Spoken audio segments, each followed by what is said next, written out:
Hi, my name is Sarah. 3 years ago, my family tried to erase me from existence while making me believe it was a gift.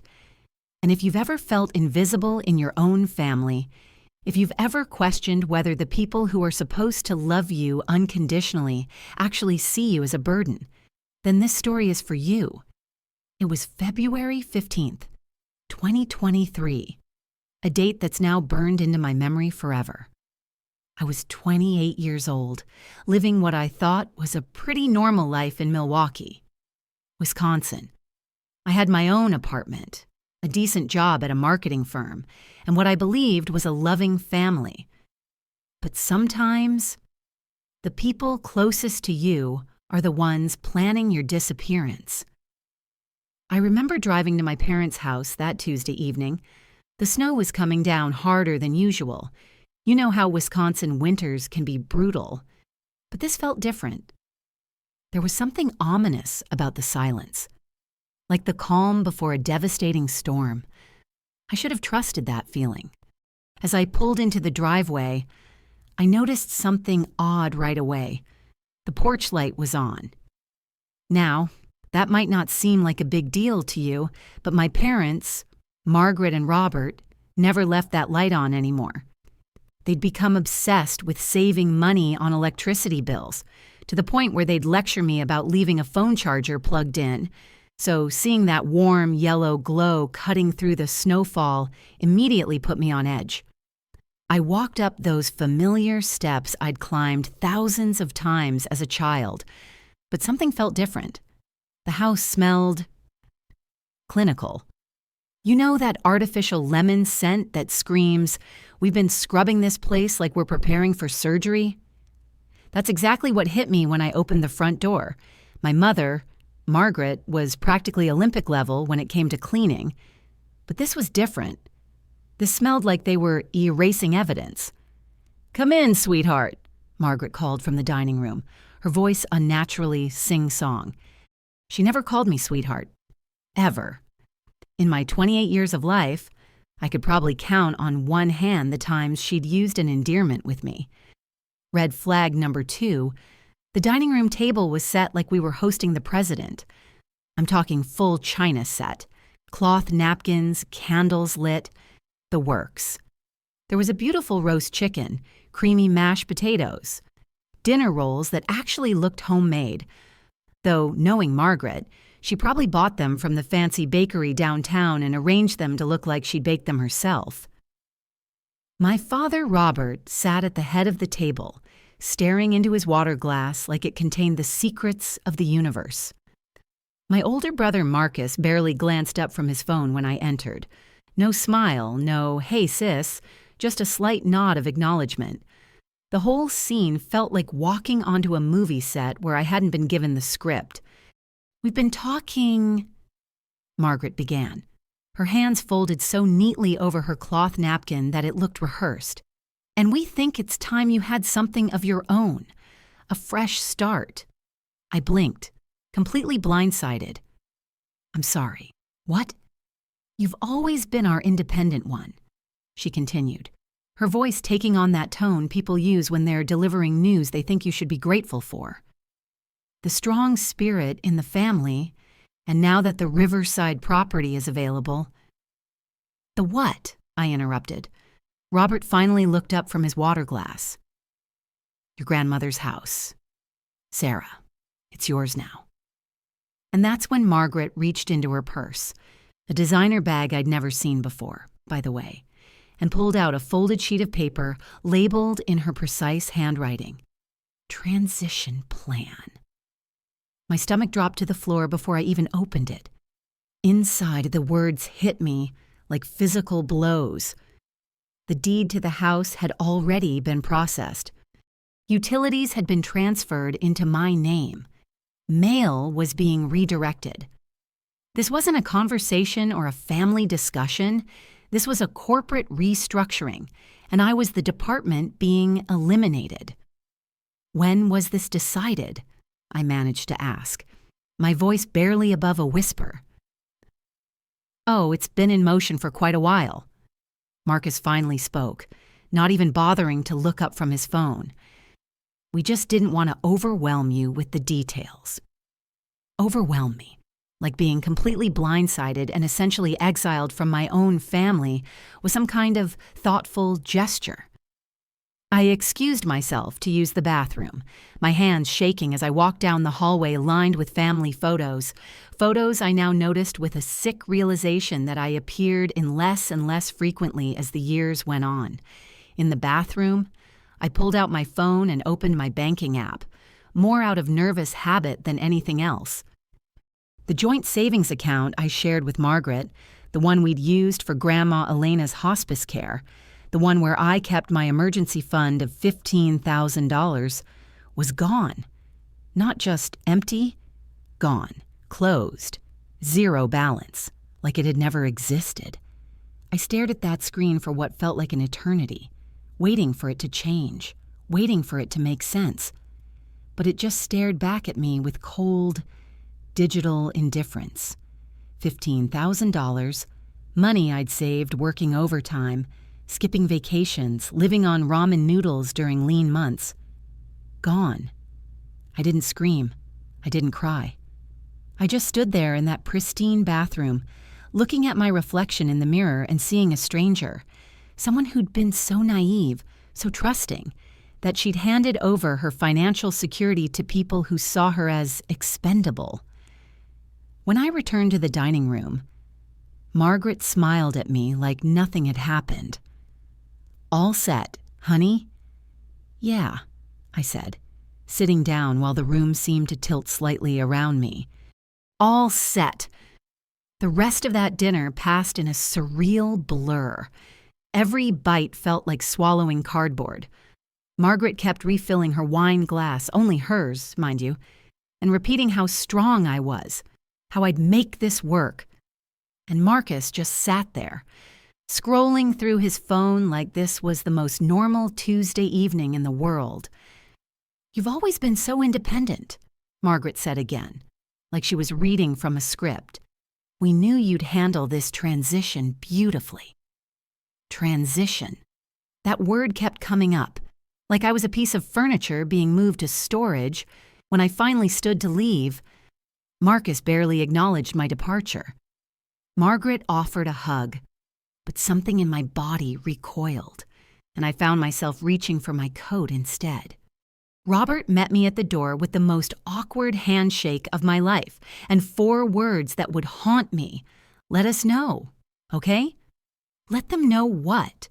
That their plan to get rid of me was working, that I was successfully eliminated from their lives.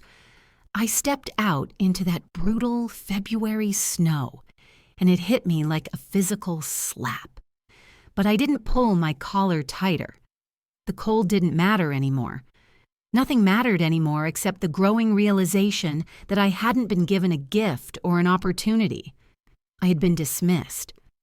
As I walked to my car, clutching that transition plan envelope like it might burst into flames, the porch light dimmed behind me, and in that moment, I understood with crystal clarity that I hadn't just attended a family dinner. I had attended my own funeral. The next evening, I got a text around 5:30 p.m. that made my blood run cold. "We want to send you off properly. Come by at 7. Mom." Margaret always texted like she was writing a press release. Formal, calculated, emotionally sterile. I stared at that message for a full 10 minutes, part of me hoping there was genuine regret behind it. Some late realization that they'd handled everything horribly wrong, but deep down, I knew better. This family didn't do regret. They did damage control. By 7 p.m., I was back at that same house where less than 24 hours earlier, I'd been handed an eviction notice disguised as a gift. The snow was piling up even higher now, and there were weather advisories flashing on every highway sign I passed. I parked further down the street this time, some instinct telling me I might need a quick exit. The front door swung open before I could even knock. "Come in, honey, we're just getting everything ready." Margaret's voice floated through the hallway, artificially bright and cheerful. She was wearing a champagne-colored blouse I'd never seen before and enough perfume to mask the scent of guilt. What I walked into next will forever be etched in my memory as one of the most surreal experiences of my life. Streamers hung from the dining room chandelier in pastel colors. A banner reading "New Beginnings" curved above the windows in glittery letters.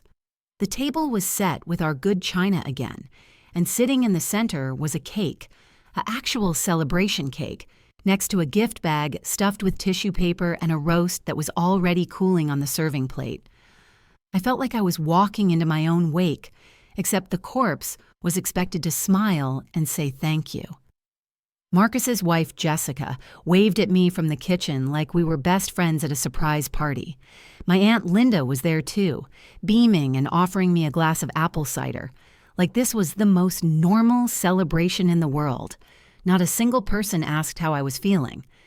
Not one soul inquired if I was okay with any of this.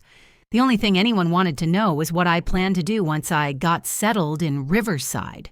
Riverside. That's what they called the town where Grandma Elena's house was located.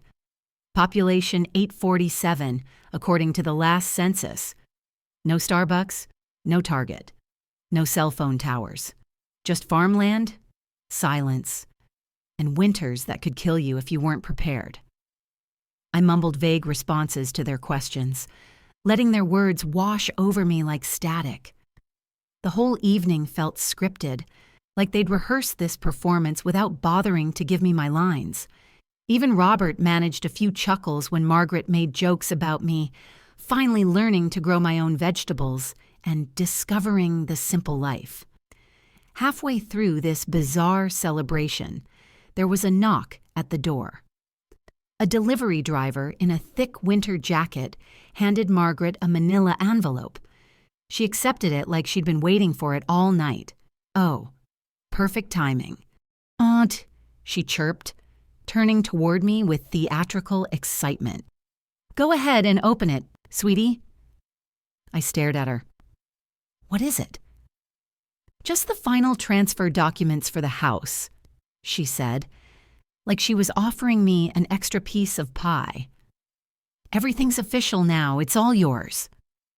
With trembling fingers, I opened the envelope. Inside were complete legal documents transferring ownership of the Riverside property to me, signed, notarized, and dated today, effective immediately. No going back. I looked around the room. Everyone was smiling. Linda actually started clapping. Jessica cheered like I'd just won a game show. Marcus raised his beer in a mock toast. Not one person seemed to notice that I hadn't spoken, that I looked like I was about to be sick, that this entire charade was the emotional equivalent of a public execution. I needed air. I slipped out the side door into the backyard, letting the February wind slap some sense back into me. The cold was sharp and clean, filling my lungs with something real for the first time all evening. That's when I heard Mrs. Patterson's voice behind me. She was our next-door neighbor, had been for over 20 years. "Heading out to Riverside already?" she asked, her breath forming little clouds in the frigid air. She was bundled up in a thick wool coat, her boots crunched with road salt. "Just getting some air," I managed. She smiled gently, but there was something knowing in her eyes. "I always thought that house was meant for you. You know, your grandmother told me it was settled years ago." My spine stiffened. "She did?" "Oh, yes." Mrs. Patterson nodded. "Elena mentioned it several times over the past few years. Said she'd left it to you directly in her will. Said you'd understand why when the time came? When the time came. Like she knew this day would arrive." I didn't respond. I couldn't. My mind was reeling, trying to process what Mrs. Patterson was telling me. If Grandma Elena had planned to leave me the house years ago, why had my family made such a big production about giving it to me now? Back inside, the temperature felt even more suffocating. The roast sat mostly untouched. The room buzzed with meaningless chatter about my exciting new adventure, and how lucky I was to have such a generous family. And then I saw it. The cake sitting in the center of the table like a final insult. In bright blue frosting, it read, "Congratulations, Sandra." Sandra. Not Sarah. Sandra. Marcus caught me staring at it and shrugged with the kind of casual indifference that felt like a physical blow. Just a typo from the bakery. Don't let it ruin the celebration. A typo? My own name was a typo at my own going-away party. I picked up the cake knife, stared at that incorrect name written in cheerful blue letters, and handed the blade to Margaret. "You do the honors," I said, my voice completely flat. "I think I'm done celebrating." The room didn't fall silent so much as it froze in place, like someone had hit pause on a movie. No one said a word. No one moved. I turned and walked out before anyone could stop me, that envelope of legal documents clutched in my coat pocket like evidence of a crime. I walked the entire way home through that vicious February storm. The snow wasn't just falling, it was attacking. Wind whipped my face until my cheeks went numb, and ice crystals stung my eyes like tiny needles. But I didn't pull up my hood. I didn't put on my gloves. I let my fingers turn red and stiff from gripping that envelope, because that physical pain was nothing compared to the emotional devastation happening inside my chest.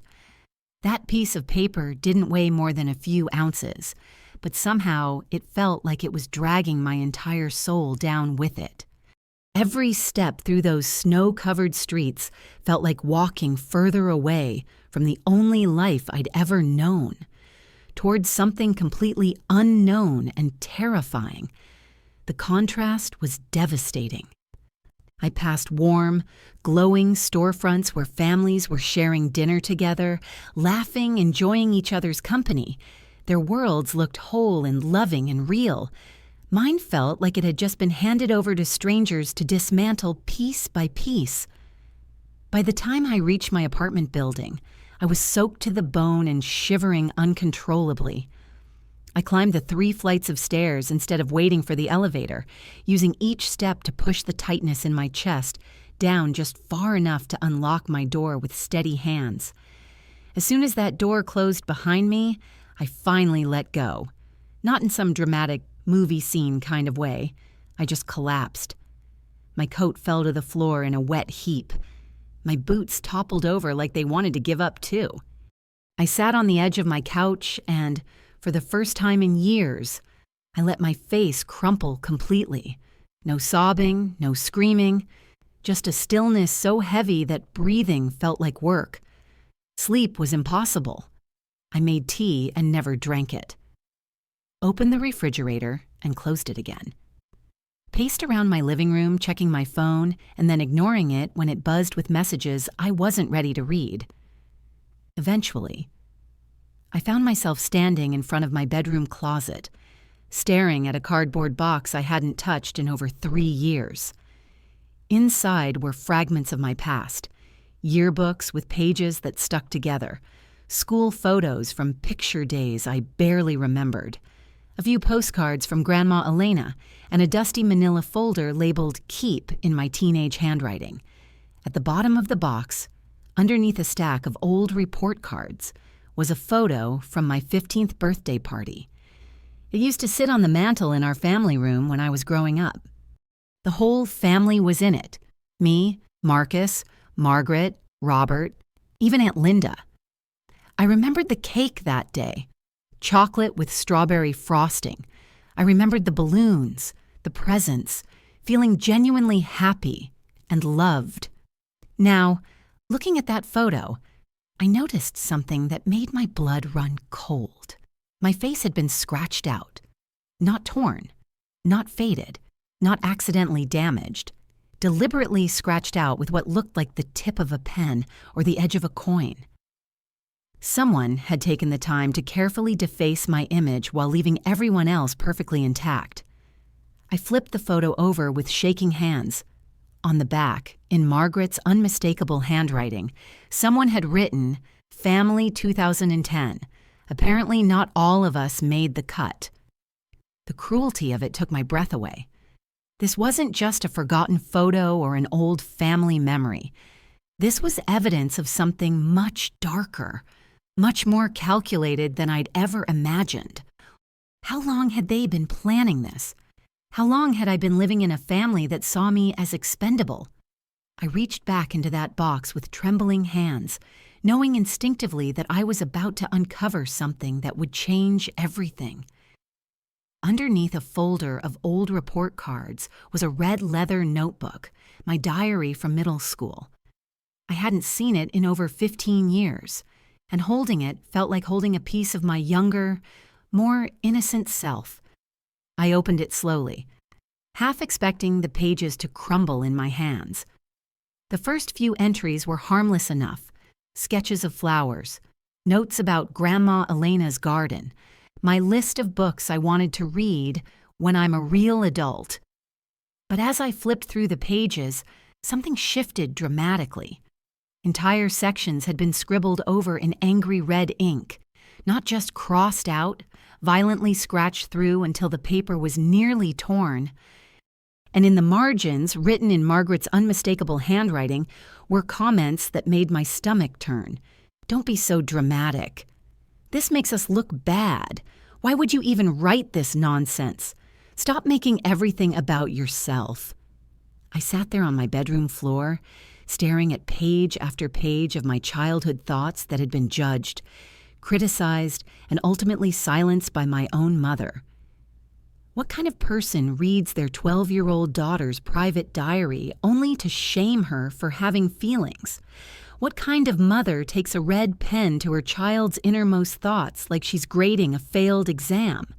This wasn't just a forgotten diary. It was evidence of a pattern that had been going on for years, decades, even. Every time I'd tried to share my perspective at family dinners, I was told that's not how it happened. Every time I'd challenged their version of events, I was labeled difficult or too sensitive or ungrateful. What if this exile to Riverside wasn't sudden at all? What if it had been orchestrated for years? What if I'd been slowly, methodically erased from this family long before they ever handed me those transfer documents? I stood up and walked to the kitchen counter where I'd dropped that envelope the night before. I'd been too emotionally devastated to examine it thoroughly, but now I needed to see exactly what they'd done to me. The first few pages were what I remembered: ownership confirmation, county records, change of address notices. But then, tucked between the official documents, I found something that made my blood freeze in my veins. It was a handwritten checklist in Margaret's precise cursive: utilities transferred, mail forwarded, bank accounts closed, locks changed, on apartment, keys retrieved from landlord emergency contacts, updated, name removed from family insurance, delete from Christmas card list. At the bottom, in a different pen like it had been added later: Phase 1 complete, proceed with Phase 2. This wasn't a transition plan. This was a systematic erasure. They had literally created a checklist for removing me from their lives, and they'd been methodically checking off items like I was a subscription service they were canceling. But what terrified me most was that phrase, Phase 1 complete. What the hell was Phase 2? I called in sick to work the next morning. I couldn't imagine sitting in meetings and pretending to care about marketing campaigns when my entire existence had just been revealed to be someone else's project management task. Instead, I drove to the county records office downtown, that checklist burning a hole in my coat pocket. The clerk was a middle-aged woman with kind eyes who didn't ask unnecessary questions. "I need to see all documents related to property transfers for Elena Martinez," I said, sliding my ID across the counter. "Specifically anything dated within the last 6 months." She disappeared into the back office and returned 20 minutes later with a thick folder. "You're not the first person to ask about this property," she mentioned casually. "Had quite a few inquiries recently." My heart started pounding. What kind of inquiries? Can't say specifically due to privacy laws, but... She leaned closer and lowered her voice. Let's just say some of those transfer documents raised a few red flags with our legal department. I took the folder to a corner table and spread out the contents. What I found there was enough evidence to potentially send someone to prison. The original will, dated 3 years ago, clearly named me as the sole beneficiary of Elena's property and all its contents. But there was also a second will, dated just 2 months ago, 2 weeks after Elena's funeral, that transferred everything to the family trust managed by Margaret and Robert. The signature on the second will looked like Elena's at first glance, but when I compared it to documents I knew she'd signed, birthday cards, Christmas gifts, old letters, the differences were obvious. The handwriting was too steady, too controlled. Elena had developed a slight tremor in her last year that made her signature shaky and uneven. This forgery was perfect, too perfect. But the most damning evidence was a power of attorney document that had been filed just 3 days after Elena's death. Someone had submitted paperwork claiming Elena had given them legal authority to make decisions on her behalf. After she was already gone, I photographed everything with my phone and drove straight to Elena's old attorney's office. David Morrison had been handling her legal affairs for over 20 years, and when I showed him the documents I'd found, his face went white. "Sarah, I need to tell you something," he said, closing his office door and speaking in hushed tones. "Your grandmother came to see me about 6 months before she passed. She was very concerned about your family's intentions regarding her estate." My hands started shaking. "What do you mean?" She said Margaret had been asking a lot of questions about the will, pressing her to make changes. Elena was worried they were planning something. She specifically asked me to create multiple copies of her original will and hide them in different locations. David pulled out a key from his desk drawer. "She gave me this and asked me to give it to you if anything ever seemed suspicious about her estate proceedings." The key was small and brass, with a number etched into it, 247. "It's for a safety deposit box at First National Bank," David explained. "She said you'd know what to do with whatever you found there." That afternoon, I sat in the sterile quiet of the bank vault, staring at the contents of Safety Deposit Box 247. Inside were documents that revealed the true scope of my family's betrayal. There were copies of the original will, just as David had said, but there were also bank statements showing that Margaret had been systematically withdrawing money from Elena's accounts during her final months, money that was supposed to be saved for her medical care. Hospital bills that had gone unpaid while Margaret drained the accounts. And most devastating of all, there was a handwritten letter from Elena, dated just 2 weeks before her death. "To my granddaughter Sarah, if you're reading this, it means the worst has happened and my family has tried to steal what rightfully belongs to you. I've known for months that Margaret and Robert are planning something. They think I'm too sick to notice. But I see everything. The house in Riverside was always meant for you, not because you need a place to live, but because you're the only one who ever really loved me for who I was, not what I could give you. You visited me every week when I was dying. You held my hand during the bad days. You listened to my stories even when I repeated them. They're going to try to make you feel guilty for fighting this. They're going to say I was confused or sick or not thinking clearly. Don't believe them. My mind is perfectly sharp, and I know exactly what I'm doing. Take what's yours. Sweetheart, you earned it. Love always. Grandma Elena." I sat in that vault and cried for what felt like hours, not just for Elena, but for the naive woman I'd been just 48 hours ago. The woman who'd believed her family loved her, who'd trusted that their version of events was the truth, who'd spent years accepting their gaslighting and emotional manipulation because she thought that's what families did. But I wasn't that woman anymore. I made copies of everything: the real will, the forged documents, Elena's letter, the bank statements showing the theft. I organized it all into a neat folder labeled evidence and slipped it into my purse next to Margaret's checklist. For the first time since this nightmare began, I felt something other than devastation. I felt angry, and anger, I was learning, could be a very powerful tool. That evening, I sat at my kitchen table and opened my laptop. I created a new email and attached every single document I'd found. The subject line read, "The truth about Elena Martinez's estate."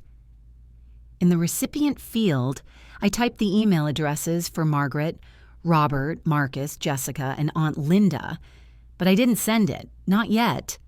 First, I needed to see just how far they were willing to take this charade. I needed to know what phase 2 of their plan looked like, because if they thought they could erase me without consequences, they were about to learn just how wrong they were. The next morning, I woke up with a clarity I hadn't felt in years. The devastating grief was still there, but it had crystallized into something harder, more focused. I wasn't just angry anymore, I was strategic. I called my boss and took a week of personal leave. Family emergency, I told her, which wasn't exactly a lie. Then I drove to Riverside to see exactly what kind of exile they'd prepared for me. The 3-hour drive through rural Wisconsin felt like traveling back in time. Miles and miles of snow-covered farmland, broken only by the occasional gas station or small-town diner. My GPS lost signal twice, and by the time I reached what could generously be called Riverside's downtown, I understood why they'd chosen this place. Population 847, according to the weathered sign at the town limits. No Starbucks, no Target, no movie theater.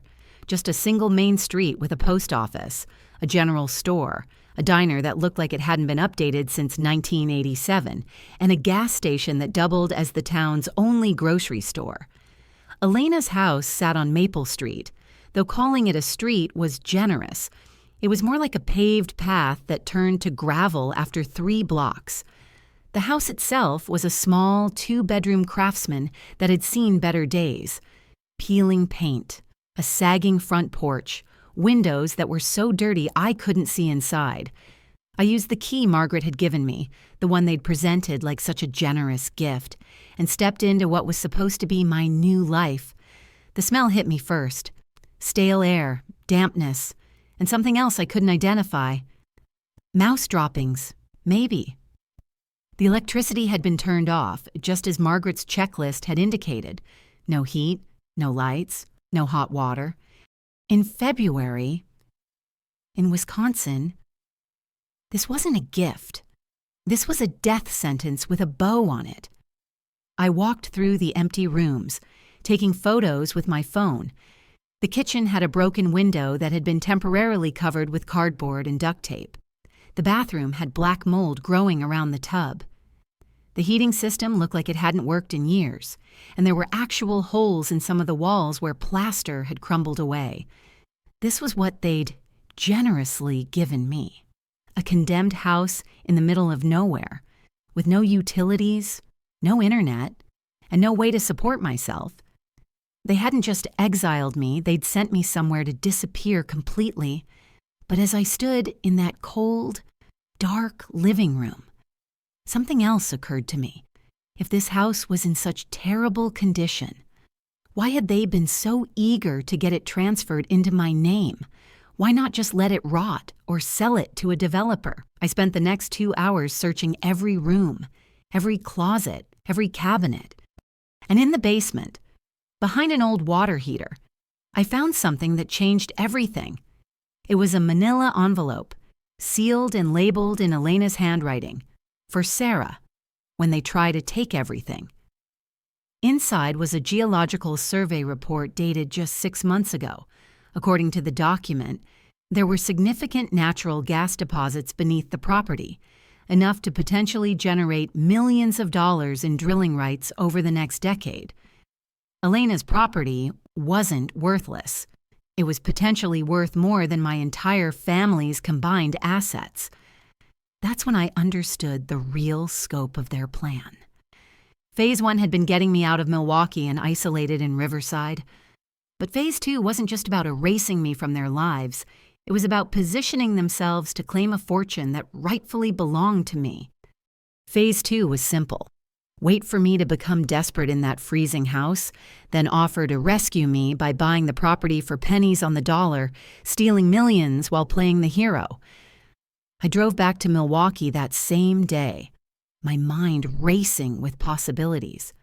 But first, I needed to test something. I called Margaret from the road. "Mom, I'm at the house in Riverside," I said, keeping my voice small and defeated. "There's no electricity, no heat. The place is basically uninhabitable." "Oh, sweetie," she replied, and I could practically hear her smiling through the phone. "I'm sure it just needs a little TLC. You're so resourceful. You'll figure it out." "But Mom, I don't have any money to fix it up. My savings account was closed, remember?" There was a pause. Then, "Well, maybe this is a good opportunity for you to learn some self-reliance. Your father and I think this could be really good for your character development." Character development. They were literally trying to kill me, and they were framing it as a growth experience. "Actually," Margaret continued, "Marcus mentioned that if the house becomes too much of a burden, the family might be willing to take it off your hands, to help you out." And there it was. Phase 2 laid out exactly as I'd suspected. "That's so generous of you guys," I said, putting as much fake gratitude into my voice as I could manage. "Can I think about it?" "Of course." "Honey, take all the time you need. We just want what's best for you." "What's best for me?" Right. That evening, I sat down at my computer and began planning the most important presentation of my life. I created a PowerPoint file titled Family Meeting February 22nd and started compiling every piece of evidence I'd gathered. Slide 1, Elena's original will, clearly naming me as sole beneficiary. Slide 2, the forged will with the obviously fake signature. Slide 3, bank statements showing Margaret's unauthorized withdrawals. Slide 4, the geological survey revealing the property's true value. Slide 5, Margaret's handwritten checklist with my systematic erasure. Slide 6, Elena's final letter, exposing their plans, but I saved the best for last. Slide 7 was a screenshot of an email I'd prepared but not yet sent, addressed to the Wisconsin State Attorney General's office, with all the evidence attached and a detailed explanation of the fraud, forgery, and elder abuse that had taken place. I scheduled a Zoom meeting for the following evening and sent the invitation to Margaret, Robert, Marcus, Jessica, and Linda. The subject line read, "Important family discussion, mandatory attendance." Then I waited. They all joined the call right on time, and I could see the confusion on their faces when they realized I wasn't calling from the Riverside house like they'd expected. "Sarah," Margaret began, her voice dripping with fake concern, "shouldn't you be getting settled in your new place? We've been so worried about you.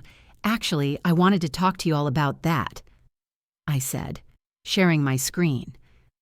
"I've discovered some really interesting things about Grandma Elena's estate." I started with the geological survey, watching their faces change as they realized what they were looking at. Marcus actually dropped his phone. Margaret's smile disappeared completely. "It seems Elena's property is worth significantly more than any of us realized," I continued, my voice steady and professional, "which makes some of the recent legal documents even more interesting." I moved through each slide methodically, like I was presenting a business case, which, in a way, I was The business case for why they were all going to prison if they didn't fix this immediately. When I reached Elena's letter, Jessica actually gasped out loud. When I showed Margaret's checklist, Robert started rubbing his temples. And when I displayed the screenshot of my prepared email to the Attorney General, the silence was deafening.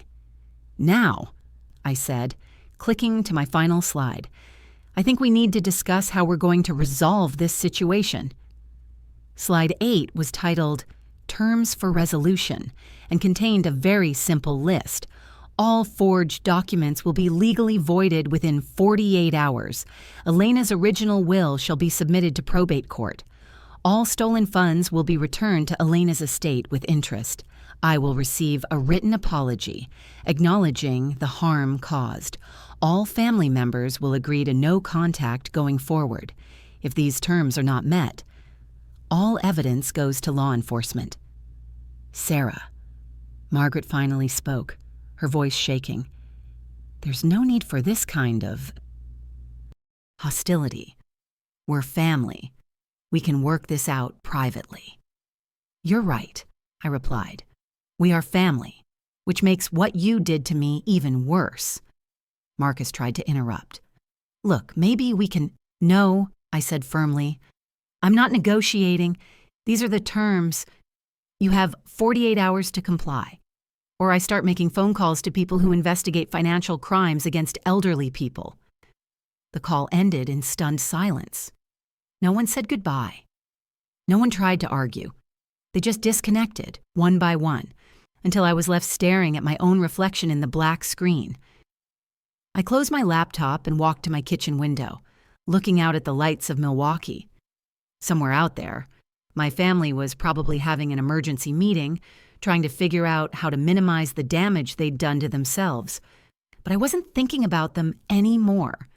For the first time in years, I was thinking about myself, about what I wanted my life to look like going forward, about the fact that I was about to inherit property worth potentially millions of dollars, and I could do whatever I wanted with it. The scared, isolated woman who'd attended that fake farewell party was gone. In her place was someone harder, smarter, and completely done accepting other people's definitions of who she should be. My phone buzzed with a text from Robert. "Can we talk?" I deleted it without responding and poured myself a glass of wine. The talking was over. Now came the reckoning. The next 24 hours were the longest of my life.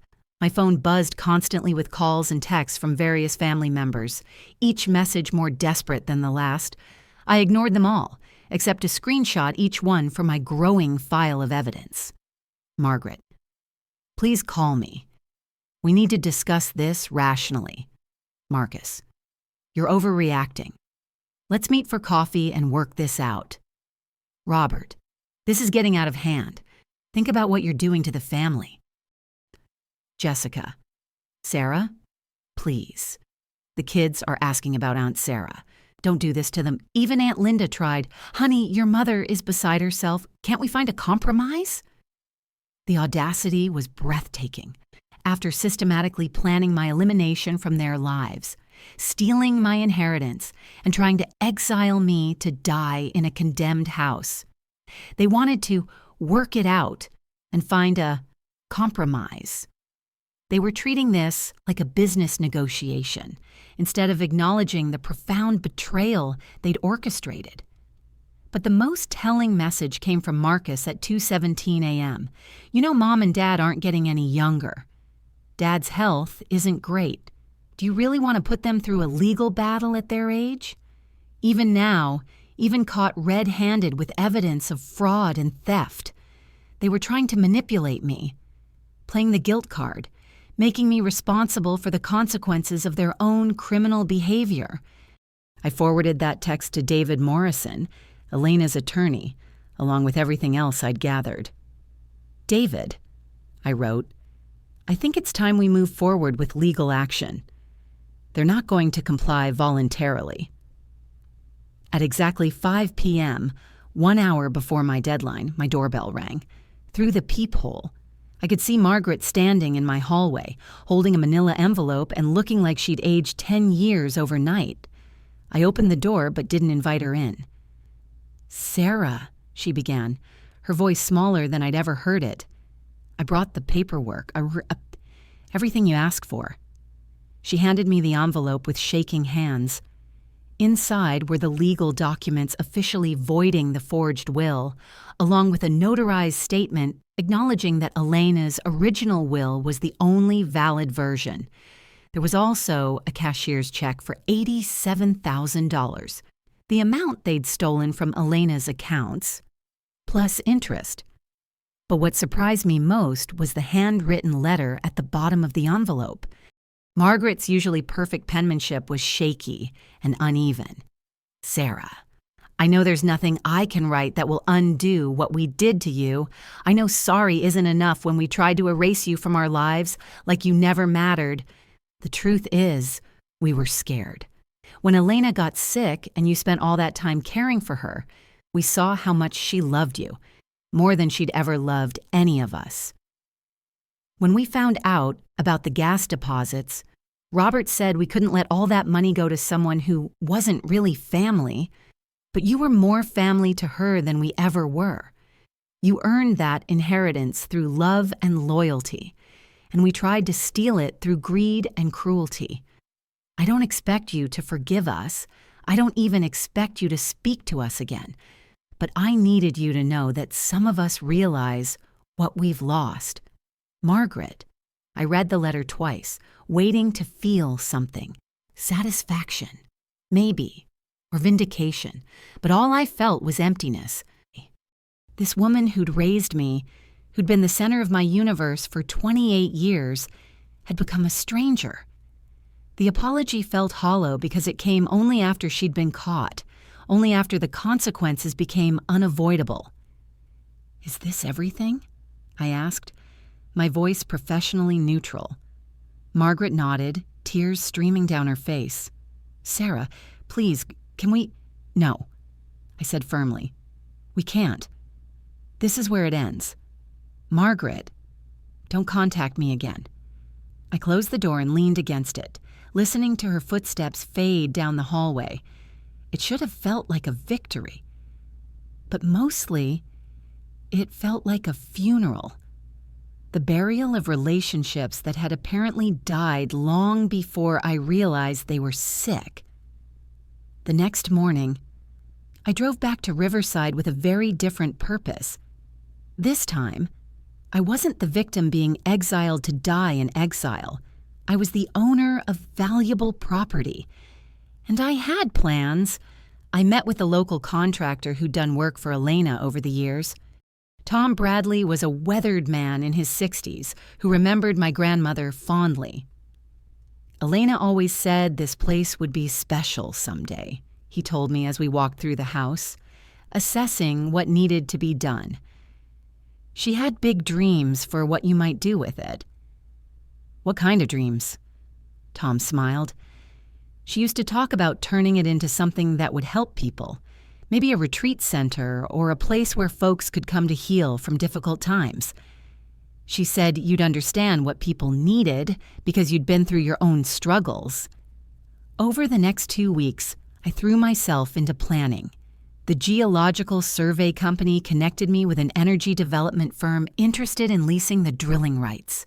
The initial offer was staggering, $2.3 million up front, plus ongoing royalties that could generate hundreds of thousands annually for decades. But I didn't sign immediately. First, I wanted to make sure Elena's vision for the property could coexist with the energy development. After extensive negotiations, we structured a deal that would limit environmental impact while providing more than enough funding for my plans. I hired Tom's construction company to begin renovations, transforming Elena's small house into the centerpiece of something much larger. We added guest cottages, a community center, and gardens where people could grow their own food. I called it Elena's Haven, a retreat center for people recovering from family trauma and emotional abuse. The irony wasn't lost on me. My family's attempt to erase me had led to the discovery of resources that would help countless other people who'd been erased, abandoned, or betrayed by the people who were supposed to love them. 6 months later, I was standing in the renovated kitchen of Elena's house, now my permanent home, when I received an unexpected visitor. Marcus stood on my front porch, looking older and more tired than I'd ever seen him. Through the screen door, I could see his car parked behind him, Jessica and their 2 kids, Emma and Jake, waiting inside. "Sarah," he began, his voice uncertain. We were driving through the area, and Emma asked if we could stop by. She wanted to see what you'd done with great-grandma's house. I looked past him to the car where 8-year-old Emma was pressed against the window, waving enthusiastically. Jake, who was 12, looked embarrassed but curious. "They've been asking about you," Marcus continued. "They don't understand why you disappeared from family gatherings. Jessica and we've been trying to figure out how to explain what happened without..." He trailed off. "Without admitting that their parents and grandparents are criminals?" I finished for him. Marcus flinched, but nodded. "We told them you moved away to start a new business. They want to see it." I considered sending them away. It would have been easier, cleaner. But looking at Emma's excited face, I realized this wasn't about Marcus or Jessica or even about me.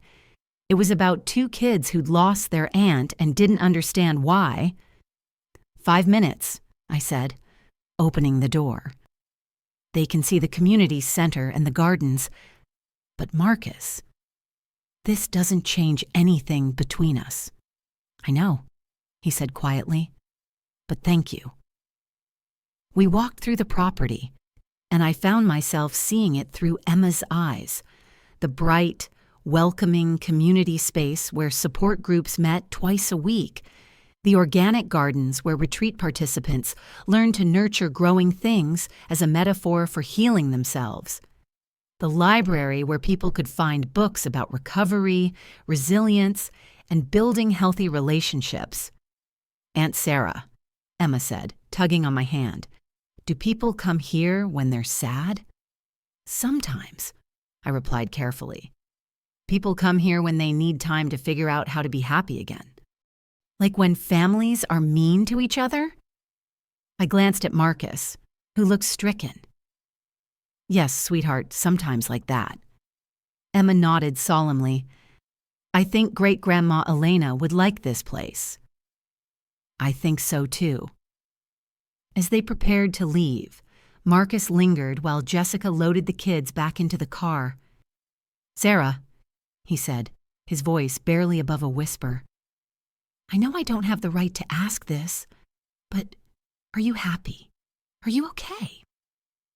I looked around at the property I'd built from the ashes of their betrayal, at the retreat center that was already helping dozens of people reclaim their lives, at the financial security that would let me spend the rest of my life doing meaningful work instead of just surviving. "I'm better than okay," I told him. "I'm exactly where I'm supposed to be." And for the first time since this whole nightmare began, I realized that was completely true. 1 year later, I was sitting in my newly renovated office at Elena's Haven, reviewing applications for our next retreat session, when my assistant knocked on the door. "Sarah, there's someone here to see you," Maria said, her voice carrying that careful tone she used when something was unusual. "She says she's from a podcast called Surviving Family Trauma and wants to interview you about the retreat center." I looked up from the stack of applications, heartbreaking stories from people across the country who'd been abandoned, abused, or betrayed by their families. In just 12 months, Elena's Haven had become something I never could have imagined. We were booked solid for the next 18 months, with a waiting list of over 300 people. Did she say what specifically she wanted to discuss? She mentioned that someone forwarded her a story about what happened to you, about how you turned family betrayal into a healing center. She thinks it could help other people who are going through similar situations. I considered it. Over the past year, I'd become somewhat accidentally famous in certain circles. The story of how I discovered my family's systematic plan to erase me, uncovered their financial crimes, and used the settlement to build a recovery center had spread through support groups and online forums. People called it inspiring. I called it survival. Send her in. I decided, but ask her to give me 5 minutes first. As Maria left, I looked around my office, really looked at it. The walls were covered with thank you notes from retreat participants, photos from graduation ceremonies, and artwork created by people who'd found their voices again after years of being silenced. On my desk sat Elena's final letter to me, now framed, alongside a recent geological survey showing that the gas deposits were even more extensive than originally estimated. The money kept flowing in, and every dollar went back into expanding the center's programs. We now offered family trauma recovery, financial abuse counseling, legal advocacy for estate fraud victims, and something I was particularly proud of, a program called Chosen Family that helped people build new support networks after cutting ties with toxic relatives. The journalist turned out to be a woman about my age named Rachel Chen, who'd started her podcast after her own experience with family estrangement. She had kind eyes and the sort of gentle demeanor that immediately put people at ease. Sarah, I want to start by saying how much your story has already helped people, Rachel began, setting up her recording equipment. I've received dozens of emails from listeners who've heard about Elena's Haven and found the courage to leave their own toxic family situations. That's exactly why I agreed to this interview, I replied. For too long, we've been told that family is everything, that blood is thicker than water, that we have to forgive and forget no matter what people do to us.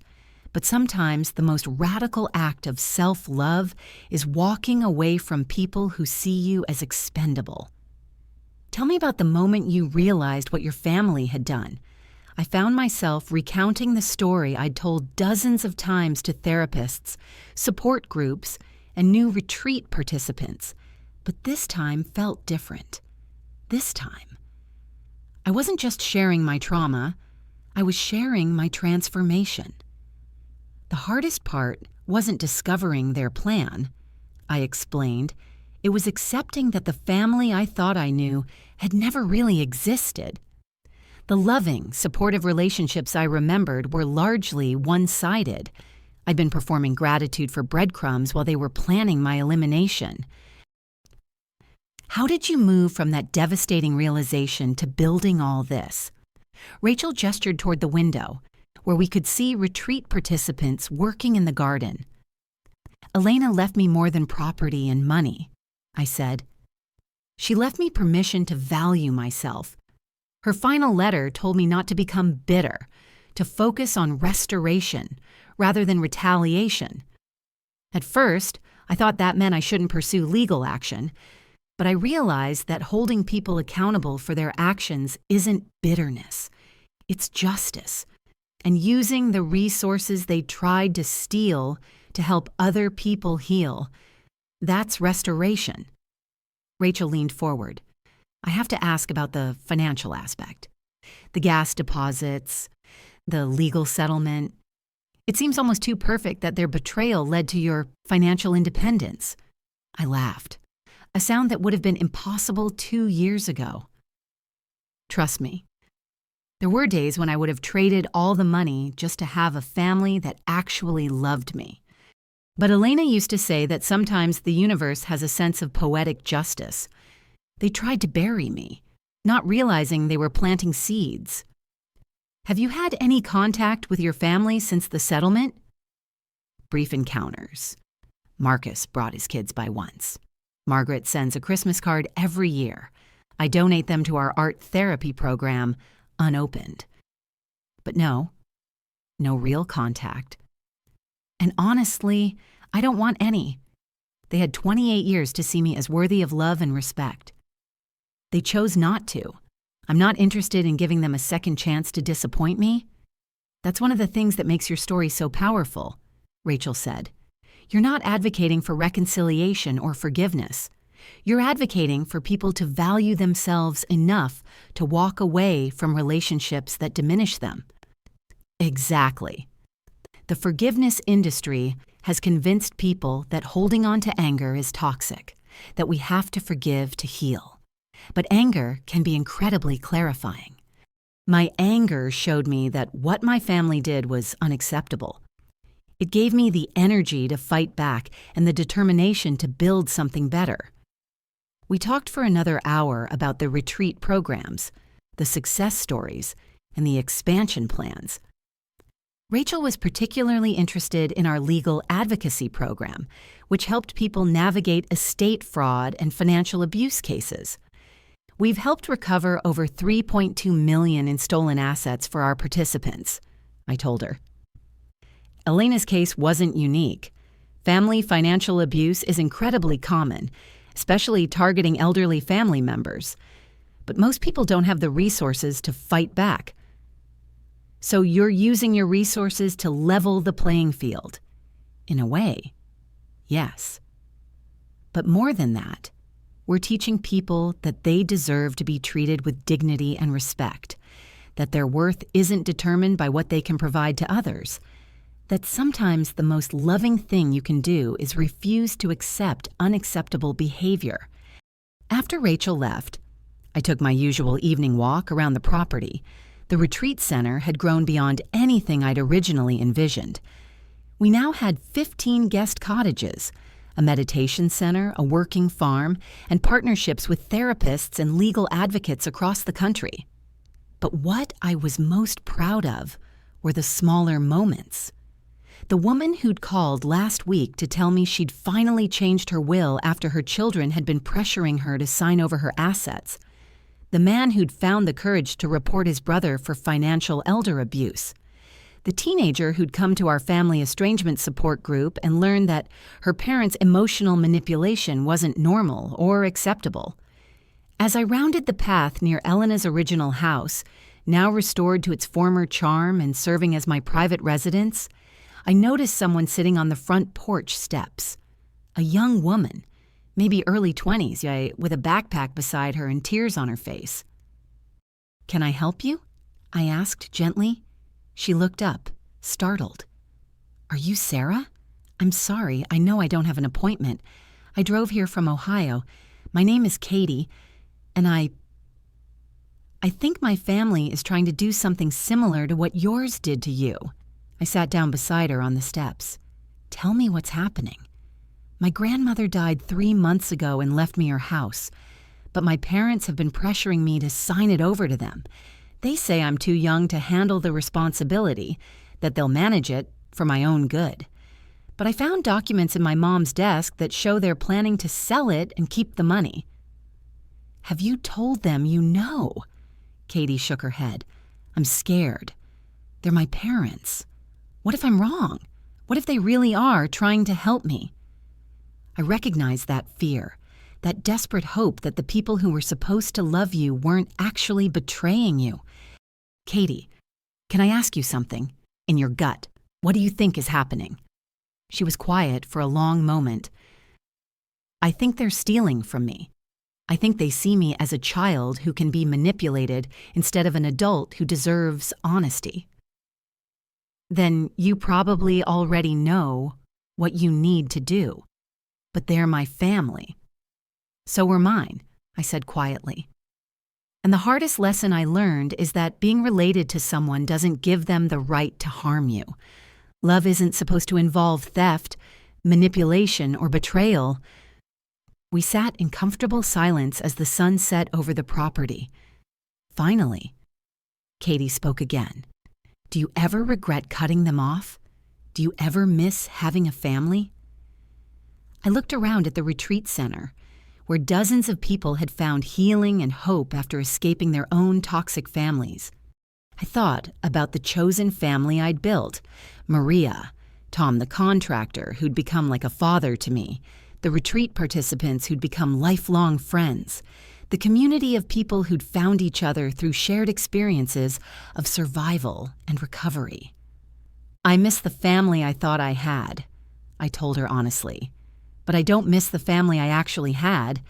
And Katie, here's what I wish someone had told me when I was your age. You get to choose who deserves access to your life. You get to decide what kind of treatment is acceptable.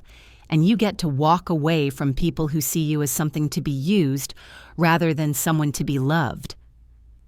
Katie stayed for our next weekend retreat session. By the end of it, she'd contacted a lawyer, changed her banking information, and started the process of protecting her inheritance. But more importantly, she'd stopped apologizing for having boundaries. 6 months later, she sent me a photo of herself at college, funded by the sale of her grandmother's house, which she'd managed to keep despite her parents' manipulation attempts. She looked radiant, free, genuinely happy. That photo sits on my desk now, next to hundreds of others from people who've found their way to new lives after leaving toxic families behind. Each face tells a story of someone who learned to value themselves enough to walk away from relationships that diminished them. Sometimes people ask me if I think my family will ever change, if there's hope for reconciliation. The answer is that I don't care anymore. I spent 28 years hoping they would see my worth. Now I see it myself, and that's enough. Elena was right. I wasn't meant to become bitter. I was meant to become strong. And sometimes, the most powerful thing you can do is transform your pain into purpose, your betrayal into a bridge for others to cross toward healing. This is my story. It's not a fairy tale with a neat, happy ending where everyone learns their lesson and comes together for Christmas dinner. It's the messier, more realistic story of what happens when you stop waiting for other people to value you and start valuing yourself. And that, it turns out, is the beginning of every real happy ending. 2 years after that podcast interview aired, I was standing in the main conference hall of Elena's Haven, watching something I never could have imagined when I first walked into that freezing house in Riverside. 47 people were graduating from our 6-month intensive family trauma recovery program, and the energy in the room was electric, not just healing, but pure transformation. These weren't victims anymore. They were warriors who'd learned to fight for their own worth. Among the graduates was Katie, the young woman who'd shown up on my porch steps 2 years ago. She'd not only protected her inheritance, but had gone on to become one of our most effective peer counselors. There was Michael, a 52-year-old engineer who'd finally escaped his sister's financial manipulation after she'd systematically stolen over $340,000 from his retirement accounts. There was Carmen, who'd survived being completely cut off by her family for refusing to give them access to her lottery winnings. But the story that moved me most deeply was Eleanor, a 71-year-old retired teacher whose 3 adult children had been systematically isolating her from friends, controlling her finances, and preparing to have her declared incompetent so they could seize control of her $2.1 million estate. 8 months ago, I was convinced I was losing my mind, Eleanor said as she addressed the packed auditorium during our graduation ceremony. Her voice was strong, clear, nothing like the frightened whisper she'd arrived with. My own children, the people I'd sacrificed everything for, told me I was paranoid, imagining things, that I should be grateful they were protecting me from my own poor judgment. The room was absolutely silent, hanging on every word. But Sarah and this program taught me the most important lesson of my life. Trust your instincts. Last month, I fired my children as my power of attorney, hired an independent attorney, and reclaimed control of every aspect of my life. I've reopened my bank accounts, reconnected with the friends they'd convinced me were bad influences. And most importantly, I've remembered who I am when I'm not being told I'm incompetent. The applause that erupted was thunderous, but it wasn't just polite ceremony clapping. It was the sound of people who understood exactly what it meant to reclaim your life from the people who were supposed to love you most. After the ceremony, I found myself walking to my favorite spot on the property, a weathered wooden bench that Elena had placed under an enormous oak tree where she used to sit and read her gardening magazines. The bench now bore a brass plaque that read, "Elena Martinez. She taught us that love multiplies when we plant it in soil that can sustain it." I wasn't alone for long. Rachel Chen, the journalist who'd interviewed me 2 years ago, had become one of my closest friends. She'd been documenting the growth of Elena's Haven for a book project, and her work had brought national attention to the epidemic of family financial abuse. "I have some rather significant news," Rachel said, settling beside me on the bench with an expression I couldn't quite read. "Good news or complicated news?" "Both. Probably." She pulled out her phone and showed me an email. The Department of Health and Human Services called yesterday. They want to discuss turning the Elena's Haven model into a federal pilot program. They're talking about funding family trauma recovery centers in 15 major cities across the country. I stared at the screen, trying to process what that would mean. What had started as my desperate attempt to survive my family's betrayal could potentially help hundreds of thousands of people. "There's more," Rachel continued carefully. "They want you to testify before a congressional subcommittee about the need for better legal protections against family financial abuse. Apparently, your story has been circulating among policymakers, and they think your perspective could help shape new legislation." The magnitude of that possibility hit me in waves. 2.5 years ago, I'd been a broken woman sitting in a condemned house, convinced I was worthless because the people who raised me had systematically erased me from their lives. Now I was being asked to help shape national policy that could protect millions of people from similar abuse. "You know what I think Elena would say about this opportunity?" I asked, watching the late afternoon sunlight filter through the oak leaves. "What?" "She'd say that our deepest wounds become our greatest sources of wisdom when we're brave enough to transform them into bridges for other people." That evening, I found myself in my office, not preparing for meetings or reviewing applications, but writing. Not for a congressional testimony or a policy proposal, but for all the people who might hear my story and wonder if they have the strength to walk away from their own toxic families. The office had become something of a shrine to survival and transformation. The walls were covered with thank you letters from program graduates, photos from our monthly chosen family dinners, artwork created by people who'd rediscovered their creativity after years of being told they were worthless. On my desk, Elena's final letter sat in a frame next to a recent geological survey confirming that the gas deposits were even more extensive than originally estimated, enough to fund Elena's Haven for decades to come.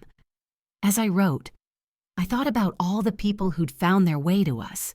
The 67-year-old man whose sons had convinced him to sign over his house, then immediately put him in the cheapest nursing home they could find.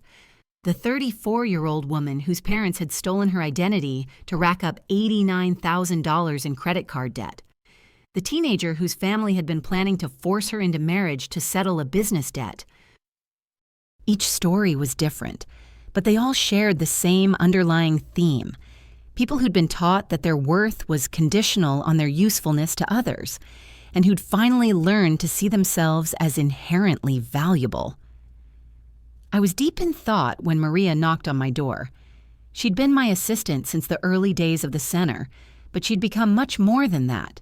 Part counselor, part big sister, part fierce protector of our mission. "Sarah, I have something you need to see, she said, holding a familiar-looking envelope. My heart sank slightly. For the past 3 years, I'd received Christmas cards from Margaret, always the same generic winter scene, always with just her signature, never with any real message. I'd developed a ritual of donating them unopened to our art therapy program, where participants use them for collages about letting go of toxic relationships. Just put it with the others, I said automatically. Actually, Maria said carefully, this one feels different. It's thicker, and there's a return address I don't recognize. I looked more closely at the envelope. She was right. It wasn't from Margaret. The return address showed a law firm in Milwaukee. Inside was a formal letter from an attorney I'd never heard of, along with several documents that made my hands shake as I read them. Margaret had died 6 weeks ago. Sudden heart attack. The letter explained that in her will, she'd left me a sealed envelope with instructions that it only be delivered after her death. The envelope was there, thick and heavy, with my name written in Margaret's careful handwriting. But underneath my name, she'd written something else. For the daughter I failed to see. I sat with that envelope for almost an hour before opening it. When I finally did, what I found inside changed everything I thought I knew about my family's betrayal. The first item was a copy of the real checklist Margaret had created, not the one I'd found, but a much longer, more detailed version. This one went back years, documenting a systematic plan to isolate me that had begun when I was in college. But what made my blood run cold was the handwriting. It wasn't just Margaret's. There were notes in Robert's handwriting, additions in Marcus's, even comments from Jessica. They'd all been in on it from the beginning. But the next document was what broke my heart completely. It was a letter from Elena to Margaret, dated just 3 months before Elena's death. Margaret, I know what you're planning. I've known for months. The way you've been asking about my will, pressuring me to simplify my estate planning, suggesting that Sarah is too irresponsible to handle an inheritance. I've seen how you've spent Sarah's entire life convincing her she's not enough, how you've minimized her accomplishments, dismissed her feelings, made her believe she should be grateful for scraps of affection. But I see who she really is. She's the only one of you who visits me because she wants to, not because she feels obligated. She's the only one who listens to my stories without checking her phone. She's the only one who sees me as a person worth loving, not just an asset to be managed. The house goes to Sarah because she earned it with 28 years of unconditional love. If you try to steal that from her, I will make sure the truth comes out. Your mother, Elena. But the final item in the envelope was what shattered me completely. It was another letter, this one from Margaret to me. Sarah, if you're reading this, I'm dead. And maybe that's the only way I could finally tell you the truth. Everything Elena wrote was correct. We did plan to erase you. We did see you as a burden rather than a daughter. We did systematically undermine your self-worth so you'd be easier to control and eventually discard. But what Elena didn't know, what I couldn't tell her, was why. You were never my biological daughter. Robert had an affair when Marcus was 2, and you were the result. I couldn't leave him. I had no money, no skills, nowhere to go. So I stayed, and I raised you. But every time I looked at you, I saw the worst betrayal of my life. I know that's not your fault. I know you were an innocent child who deserved love and protection. But I was young and broken and angry, and instead of dealing with my pain, I took it out on you. By the time I was mature enough to understand how wrong I'd been, the damage was done. You'd spent so many years believing you weren't enough that I didn't know how to undo it. So I convinced myself you were better off without us. The plan to exile you to Riverside was my idea. I thought if you were gone, I could finally stop being reminded of Robert's betrayal. I thought I could finally have the family I'd always wanted. But watching you transform that abandonment into something beautiful, seeing you help all those people heal from the kind of damage I caused, it made me realize that you became everything good I could never be. You were never the problem. Sarah, I was. And I'm sorrier than you'll ever know. Margaret P. S. I've left instructions from my estate to donate $500,000 to Elena's Haven.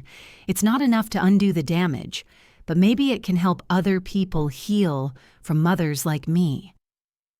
I don't know how long I sat there crying. Not from grief. Margaret's death felt more like the closing of a book I'd already finished reading. I cried from relief. Relief that the little girl inside me who'd spent decades wondering what was wrong with her finally had an answer. Relief that it had never been about my worth. Relief that even Margaret, in the end, had recognized what Elena had always known. The next morning, I called Rachel and told her about the letter. 2 hours later, she was sitting in my office, reading it with tears streaming down her face. "Sarah," she said quietly, "this changes your story completely. It explains everything." "Does it?" I asked. "Because I don't think it changes anything that matters." The damage was still done. The pain was still real. The fact that she had reasons for her cruelty doesn't erase the cruelty itself. But don't you feel vindicated, finally knowing it wasn't about you? I thought about that question for a long time. "I feel sad," I finally said. Sad for the little girl who spent 28 years believing she was unlovable. Sad for Margaret, who was so broken by her own pain that she inflicted it on an innocent child. Sad for all the years we could have been a real family if she'd been brave enough to deal with her trauma instead of passing it on. But not vindicated. No. Because I didn't need Margaret's letter to know my worth. I'd already learned that. Elena taught me. This place taught me. All the people who've found healing here taught me. 3 months later, I stood before a congressional subcommittee in Washington, D.C., and told my story to a room full of lawmakers. But I didn't just tell them about my family's betrayal. I told them about Margaret's final letter, about the cycle of trauma that had led to my abuse, and about the importance of breaking those cycles through support, resources, and legal protections. Family abuse doesn't happen in a vacuum, I testified. It's often the result of unhealed trauma being passed down through generations. My mother was a victim before she became an abuser. Understanding that doesn't excuse her behavior, but it does help us understand how to prevent it. I presented data showing that family financial abuse affects over 6.2 million Americans annually, with total losses exceeding $41 billion. I advocated for stronger legal protections, mandatory reporting requirements for financial institutions, and federal funding for family trauma recovery centers. But what I remember most about that day was what happened afterward. A young congressional aide approached me in the hallway, tears in her eyes. "Ms. Martinez," she said, "I watched your testimony from the gallery. My stepfather has been stealing from my mother's Social Security checks for years. I didn't know there were people who could help. I didn't know it was even illegal." I handed her my card. "Call me tomorrow. We'll figure this out together." That evening, back in my hotel room, I video called the team at Elena's Haven for our weekly check-in. Maria's face filled the screen, along with Tom Bradley, who'd become our facilities manager, Dr. Jennifer Walsh, our head therapist, and several of our peer counselors. "How did it go?" Maria asked immediately. "I think we might actually see some real policy changes," I told them. But more importantly, I think people are finally understanding that this isn't just a family problem. It's a societal problem that requires systemic solutions. Speaking of solutions, Dr. Walsh interjected, we got approval for the expansion project. The new wing will add capacity for 60 more residents. And, Tom added with a grin, the Department of Agriculture approved our organic farming certification. We're officially qualified to provide food security training alongside our trauma recovery programs. As I listened to their updates about the incredible work happening at Elena's Haven, I felt something I'd never experienced in my biological family, the pure joy of being part of something bigger than myself, something that made the world genuinely better. After the call ended, I walked out onto the hotel balcony and looked out at the lights of Washington. Somewhere in this city, policymakers were discussing legislation that could protect millions of people from the kind of abuse I'd suffered. Somewhere in America, people were reading Rachel's book and finding the courage to leave toxic families. Somewhere in Riverside, Wisconsin, people were healing from decades of trauma and learning to trust their own worth. I pulled out my phone and opened a new voice memo. This had become my ritual whenever I needed to process something significant, recording my thoughts like I was talking to Elena. Hey, Grandma, I began, my voice soft in the D, C, night air. I testified before Congress today. Can you believe that? The scared, broken woman who showed up at your house 3 years ago just spoke to lawmakers about protecting other people from family abuse. I paused, watching a plane blink across the dark sky. I found out why Margaret treated me the way she did. It doesn't excuse anything, but it explains a lot. I think you would have understood her pain, even while protecting me from it. You always were better at seeing the whole picture. Another pause. I want you to know that your legacy is so much bigger than either of us imagined. It's not just Elena's Haven or the money or even the policy changes. It's the idea that love should multiply rather than diminish us, that we're all worthy of relationships that honor our humanity instead of exploiting it. I smiled, feeling Elena's presence as strongly as if she were standing beside me. Tomorrow, I fly home to Riverside. Can you believe I call it home now?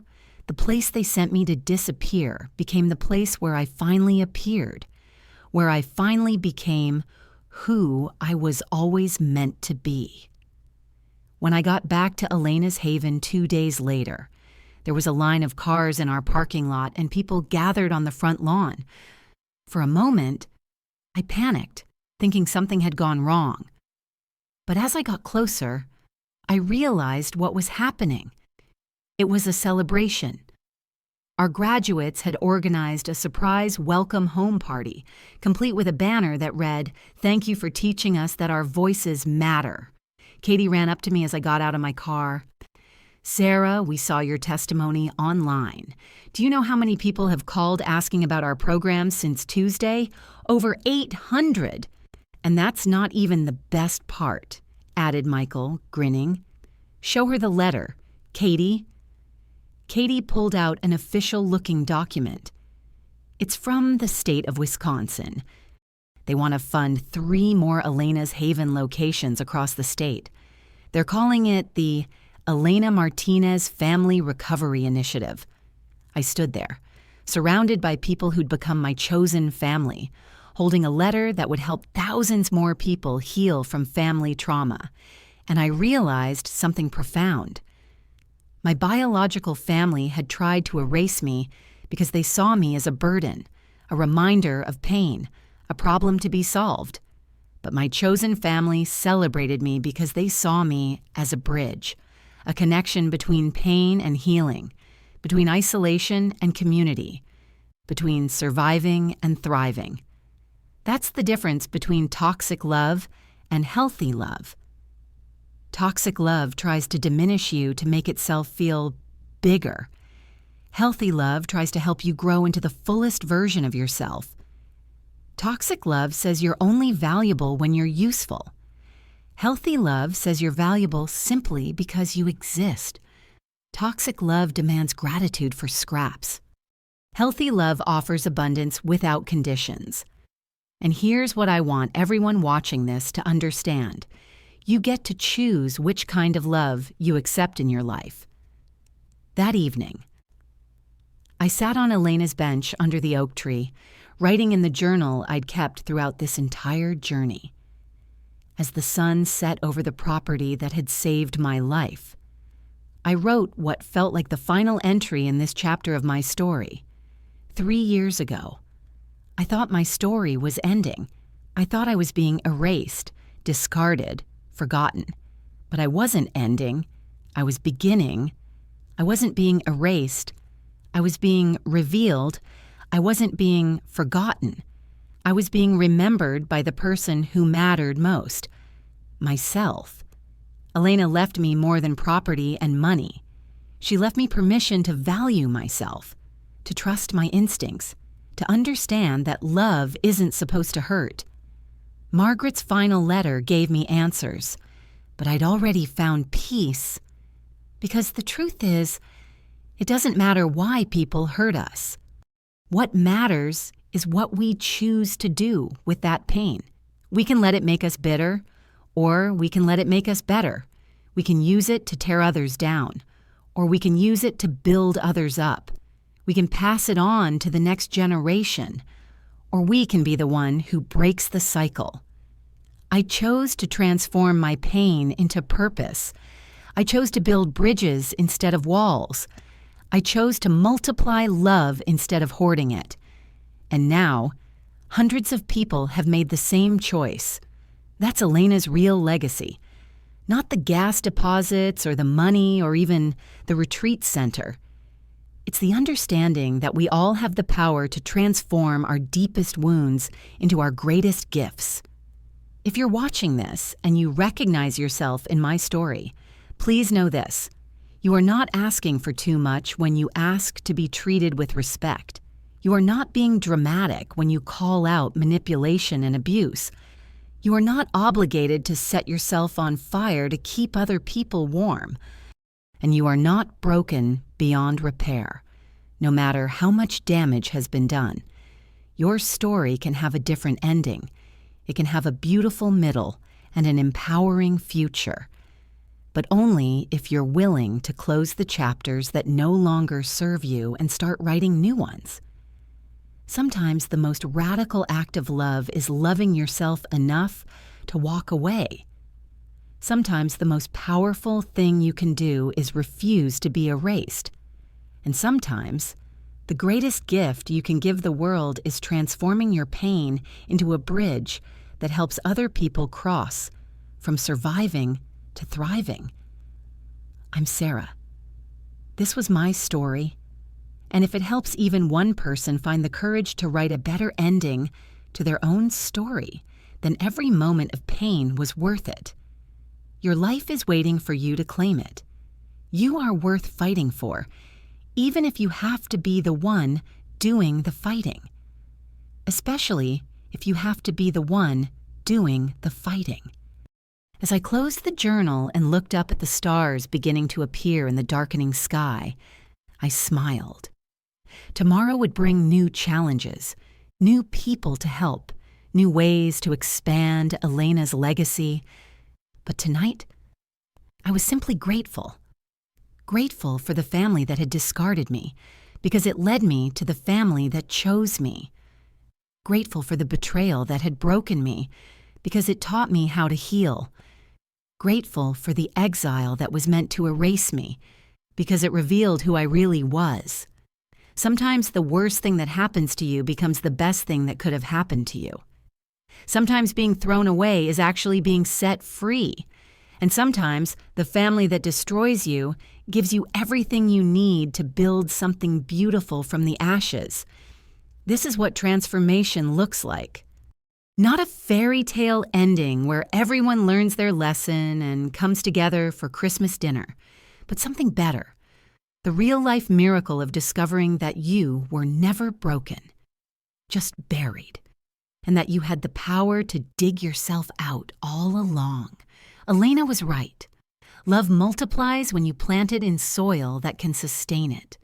And I've been planting ever since.